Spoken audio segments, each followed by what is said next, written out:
Hey guys, what's up? It's Custom here, and welcome back to my full staff interview. I am with a trainee today, and that trainee is TheFuzzyHead. He's actually my inspiration for my channel. He's the first Mineplex YouTuber I watched, so it's quite interesting to interview him.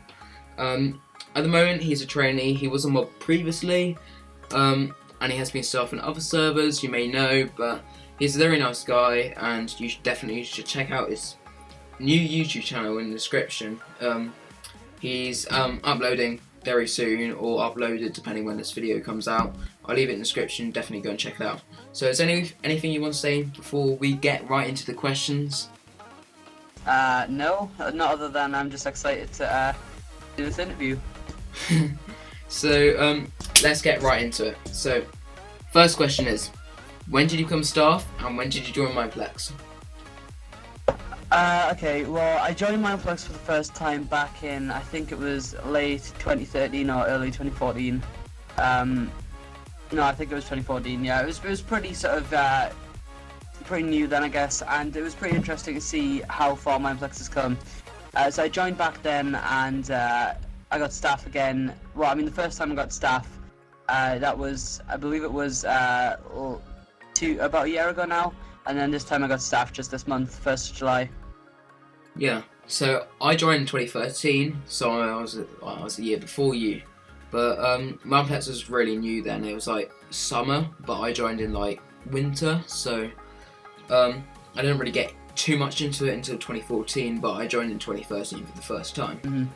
So the second question is, why did you want to be staff for Mineplex? Well, I think both times it was for very similar reasons. It's just sort of when I'm in game and sort of somebody needs help. I mean, I know this is sort of the cliche thing to say, but it's easier to help people when you have the ability to, sort of go in games. You can sort of be anonymous when you're looking for hackers. Yeah, help all those sorts of things. It makes it easier, so you don't have to. Yeah, exactly. You don't have to use a report for them. You can just do it a lot easier. And I feel like that is the main reason, because I was always into doing things like reports and sort of helping players, and I've always enjoyed doing that, and it's just a lot easier having trainee rank there to help you with you doing that. Yeah, the same reasons why I wanted trainee until something cropped up, but I'm not really going to say that. But so most staff actually have a moment which is quite embarrassing. So what was your most embarrassing staff moment? Well, oh dear me, I think, okay, so the first time I got staff, which was about a year ago, I'm not gonna lie, I kind of sugarcoated the fact that I didn't know how to use TeamSpeak at all. So when I got on for my interview, I was sort of, poking Die. I was saying, do you want to move me? I don't really know how to do this. And then, so it's about a day later, once I actually got my tag and all that, well, not a day later, once I actually got my trainee tag and all that sort of stuff, it was quite embarrassing because I didn't know actually what D&D meant. And at that point, you could sort of just, because the TeamSpeak layout was very different, you could just sort of join basically any staff channel. And Shiny Rookie was hosting a very formal meeting with a lot of other people, and I went in there and just said, "Hey guys," and I just thought it was normal. I just thought it was a normal chat conversation. So I was like, "Hey guys," and like nobody sort of responded to me. And they're like, "This is a meeting. We're in D&D," and well, I mean that's just a lesson learned, isn't it? Yeah. Well, you seem to be like the same as me. Like when I had my interview in March, that was like the first time I properly used TeamSpeak, so I was really newbie, and like K and the other two recruiters in the interview with me like had to move me and go through it with me. And same thing with Do Not Disturb, because Do Not Disturb's on Skype, and my good friend Martin the Fug, I was like, what does D&D mean? It's like, you can message me all you want in D&D, I won't be disturbed.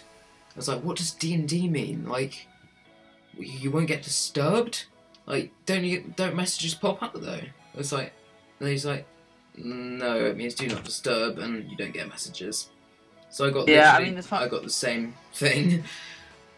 So it's just one of those things that if you know roughly what it is, then it's fine. But like, if you don't know what it is, then you're never going to work it out. Yeah. And some of us learned that the hard way.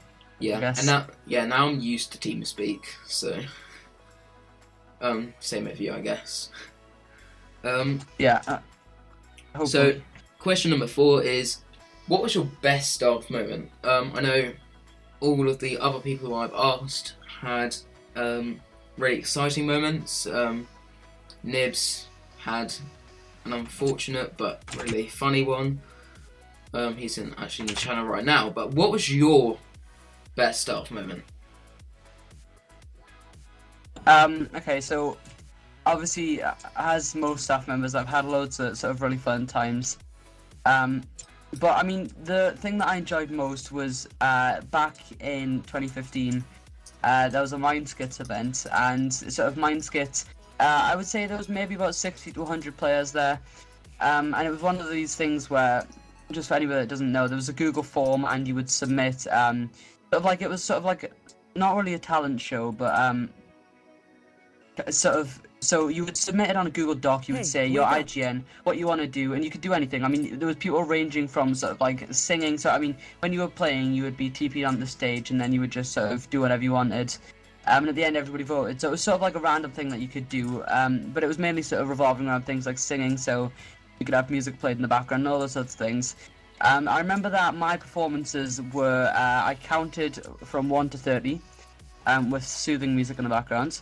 I did the exact same with 1 to 50, with soothing music in the background, and I also recited Little Red Riding Hood, and I think I hummed a song as well, and that's what got me my victory. And it was really cool because of all those people there. It was very fun, and then sort of it got announced in the newsletter and everything. And I mean, that was a crazy concept for me, getting in the newsletter. I was pretty happy about that. I'd love to be in the newsletter. Haven't had my chance yet, but so do you have a motivation to be staff? Like, do you have a staff motivation? A staff motivation. I guess it's sort of just the thrill that you get from being staff, and sort of there's a lot of people that do need help, and sort of I mean I'm not going to sort of sugarcoat it. There's a lot of hackers on Mineplex, and I mean the staff are the only thing that are sort of getting rid of them efficiently. So it's a good use, sort of knowing that it's good motivation, knowing that you're being able to help Mineplex in all different ways, especially the players as well, to sort of keep them attracted to the server and everything else. Yeah. So on Mineplex, obviously you play a lot because you're staff, but do you have a favourite game that you like to play on Mineplex?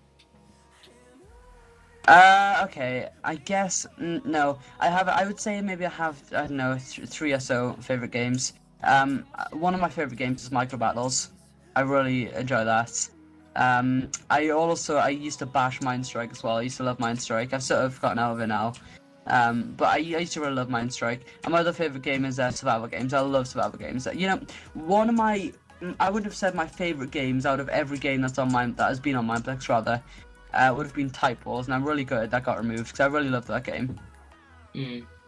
So, so you've been staffed twice, and yeah, obviously there's been 2 trainee acceptance parties where your name's been, well, it might have been helper before, but 2 taps where your name would have been mentioned.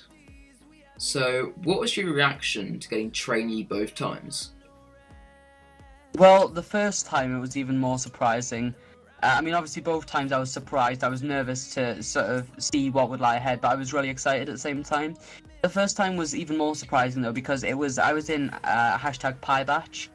I don't know, I think it was Pi Day or something, of the mathematical pi, and that was the biggest batch I think there's ever been on Mineplex. It was something like 56 people in one batch. So yeah, it was sort of like that. It was sort of like... There used to be massive batches back in the day, but now it's shrunk. Now there's only sort of like 10 or so people. It used to be sort of like in the 30s and 40s. Yeah. But yeah, so I mean, the first time was even more surprising because it was sort of... They were just reading out names of 50 odd people, and it sort of like took an eternity to finish. But it was pretty interesting though, because it was just sort of like the names were being read out so fast that if you just literally heard the TheFuzzyHead in the middle, it was sort of really shocking. But yeah, it was really surprising, and I was always sort of excited to see where I would go, because I know that both times that I've applied, I've sort of tried my hardest in the whole process, ranging from the application to the interview to the observations.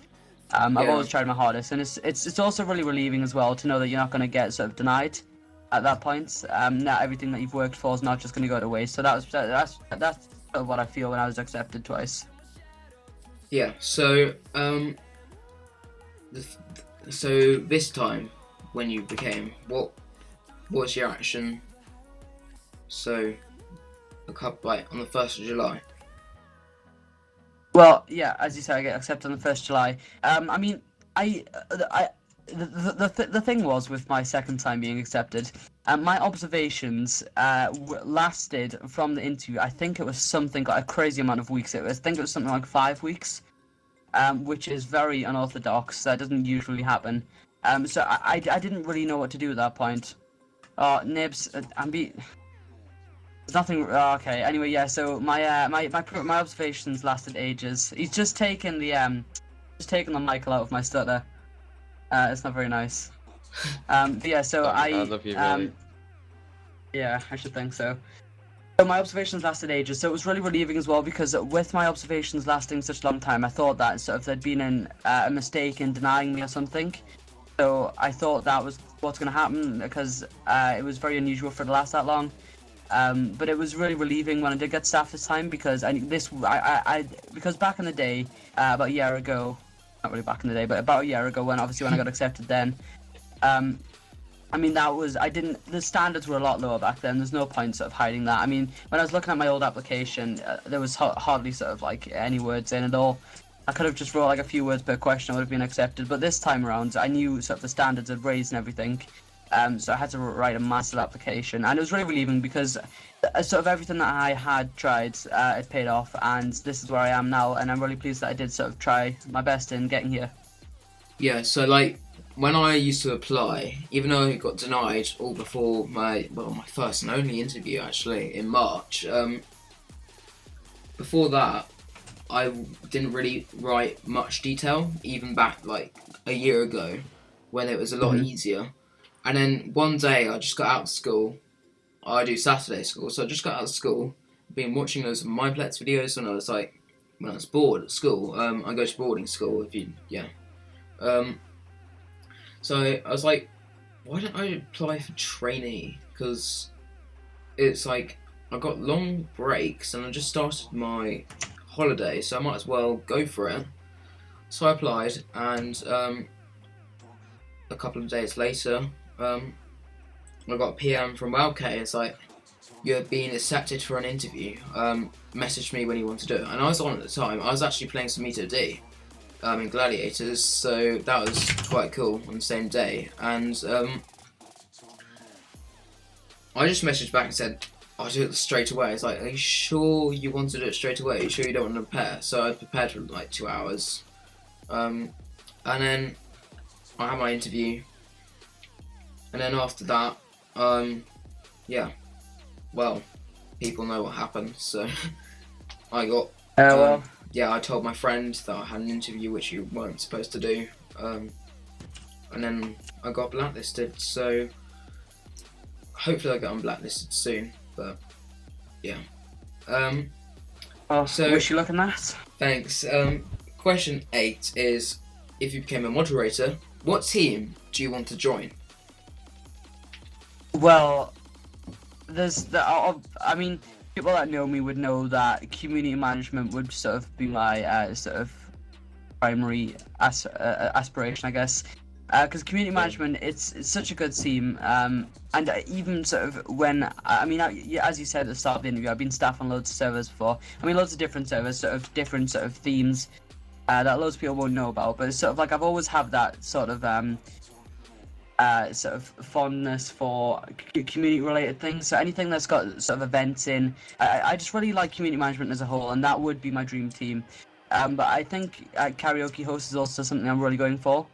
I mean, I've tried, but you have to be moderate to be a karaoke host, which is a bit unfortunate. But yeah, I mean, if I got mod, karaoke host would be the first place that I would try and go, and then I'd try and work my way up to community management. But it'll be a really difficult place to get. But I'd like to sort of try and see where I maybe get. But yeah, community management would be my overall goal. So for community assistance, which just opened. Yeah. Did you apply? I'm sure you did. No, I didn't apply. I applied, haven't got a reply yet, but fingers crossed. Hopefully Hi, my my name is blacklist... CustomName. I'll be doing the remainder of this interview. Go on, I'm sorry. Okay, so question 9 is, my last question is, do you think you'll ever get as far as an admin? Well, I mean, honestly, no, and that's because I've got a few things on my shoulder which are quite heavy in terms of that. I guess a lot of people will know what that means, but I don't think that I'd get admin. I don't think I'd be what Mineplex was looking for in terms of admin.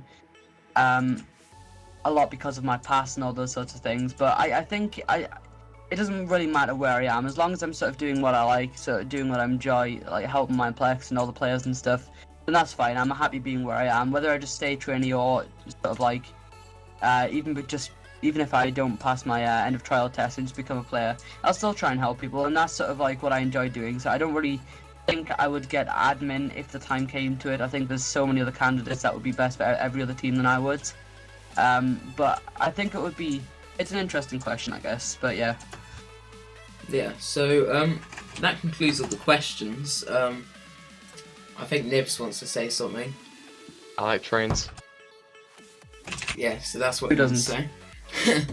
And that's it for interview 4.